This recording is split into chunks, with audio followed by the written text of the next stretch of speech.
Last week, Republicans picked MAGA Mike Johnson to be the new Speaker of the House. Of course, he's to represent Republicans in the House and Republican priorities.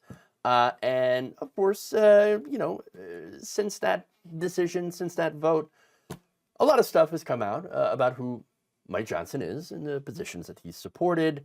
For example, he's been described as a Christian nationalist, something that's not exactly a good thing, in my opinion at least.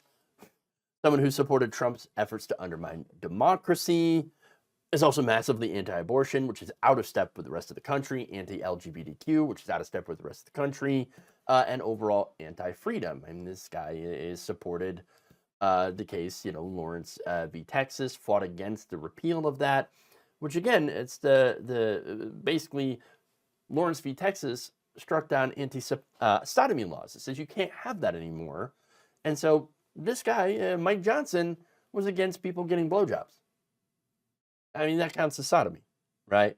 And so, nonetheless, despite these views, Johnson has been supported by some pretty big companies and continued to be supported by some pretty big companies in the form of campaign contributions, even after supporting what happened on January 6th.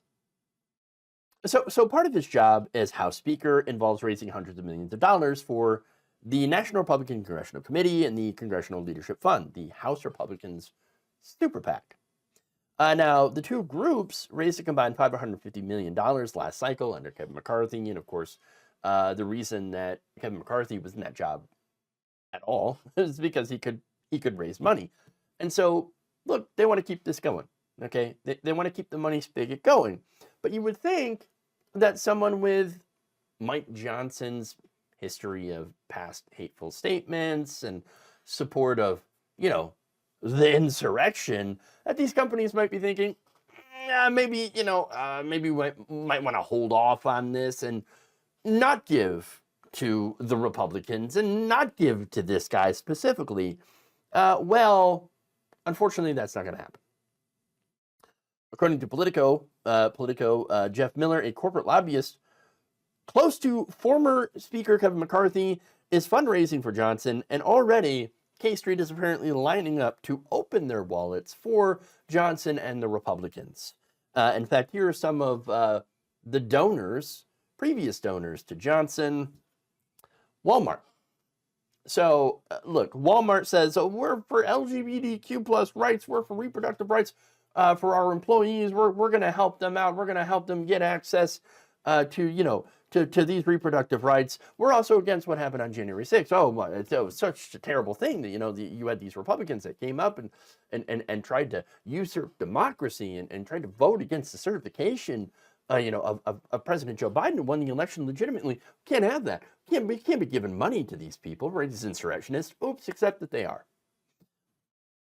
Again, they say all this stuff, but since 2017, Walmart's corporate PAC has actually donated $9,000 to support Johnson's campaigns, and that includes $4,000 after January 6, 2021.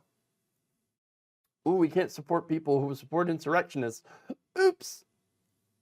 Oh, did we say that? Oh, we said we were not going to get them the money?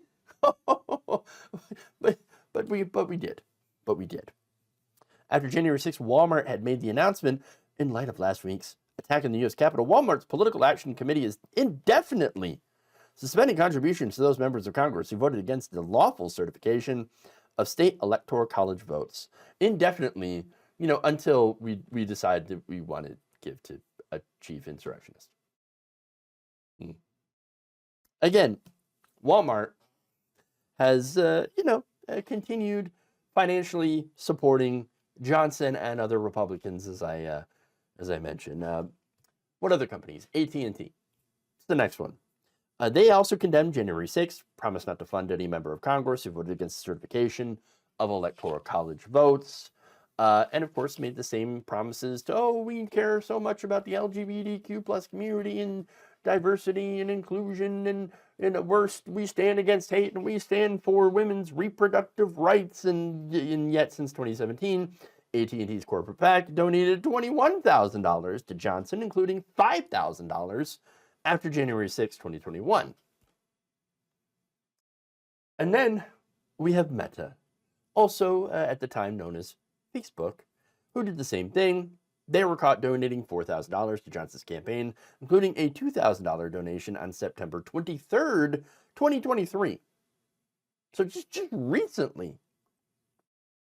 And again, they said the same thing as the other companies on all these different issues. Microsoft donated $8,500 to Johnson's campaign, including a $2,500 donation on June 28th, 2023.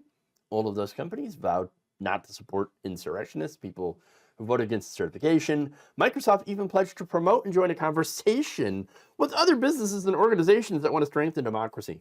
Yeah, I wonder how that conversation went. Okay, guys. So we could give money to Democrats, but then we would lose out on tax cuts and deregulation. Or we could give money to people who don't believe in democracy and get all sorts of tax cuts and deregulation. What's the decision? Oh, tax cuts and deregulation. 100%. All right. Next topic. That's it. That was the conversation. Look, here's the thing, though.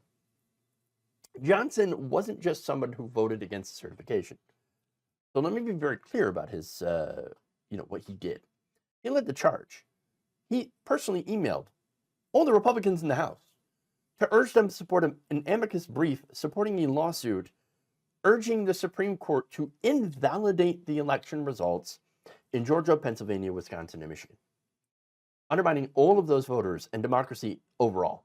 I mean, that does not sound like democracy, and that's because it's not. It sounds like overturning the will of the people. What? Why would the companies support that? Well, as I just mentioned, it's the money, Lebowski. Follow the money. Follow the money. Republicans, including Johnson, are always going to vote for low taxes for corporations and to eliminate regulations because that's who pays them. That's all these companies look for, a way to make more money for their shareholders. So, of course, they'll just lie and they'll say, like, oh, we support the popular things like socially progressive positions, while funding the guy who wants to make blowjobs illegal. Yes, that's him. That's what he believes in. Other corporate backers of Johnson also include Boeing, Capital One, Charter, Chevron, Cox Enterprises, Koch Industries, of course, the National Association of Realtors, and Verizon.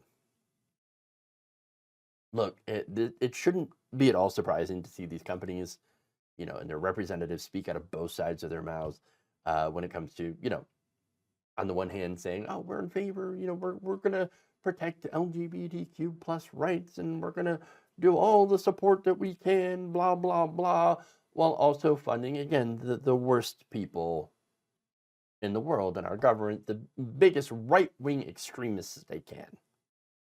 At the end of the day, it's not about values, it's about value. It's about profits. It's about money. And unfortunately, it always will be until we get money out of our political system.